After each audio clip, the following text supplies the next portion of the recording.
पर्यावरणपूरक गणपती जे बनवणारे मूर्तिकार आहेत ते मात्र सध्या आर्थिक अडचणीत सापडलेले पाहायला मिळत आहेत। याचं कारण म्हणजे सध्या मूर्तींचे दर देखील वाढलेले आहेत, मात्र सरकार देखील कुठेही या मूर्तिकारांची दखल घेताना सुद्धा देखील पाहायला मिळत नाही। मात्र या संदर्भात बोलण्यासाठी आपल्यासोबत काही मूर्तिकार देखील आहेत।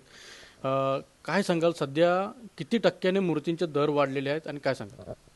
जवळजवळ 40% सगळ्या किमती वाढल्या आहेत। माती वाढली, कलर वाढले, प्लास्टर वाढलं, सगळंच वाढलेलं आहे।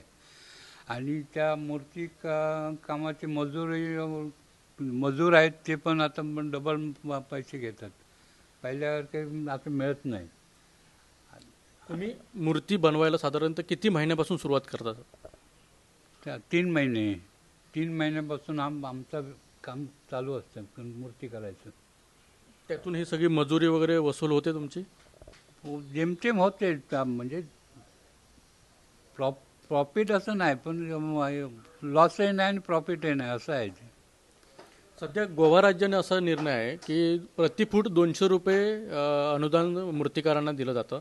तुमची महाराष्ट्र सरकारकडे काय नेमकी मागणी आहे? गोवा प्रशासनासारखं जर आम्हाला काही मदत केली तर त्यात आम्हाला थोडंसं मदत होईल अशी आमची इच्छा आहे। असं करावं अशी आमची इच्छा आहे। नक्कीच मूर्तिकारांची अशी मागणी आहे की गोवा राज्याने प्रति फूट 200 रुपये अनुदान देतं मूर्तिकारांना, त्याच धर्तीवरती महाराष्ट्र सरकारने सुद्धा हा निर्णय घ्यावा की जेणेकरून जो मूर्तिकार कोकणातला आहे तो मात्र कुठेतरी आर्थिक सुबकता याच्यामध्ये निर्माण होईल। अनंत पातळे, TV9 मराठी, सिंधुदुर्ग।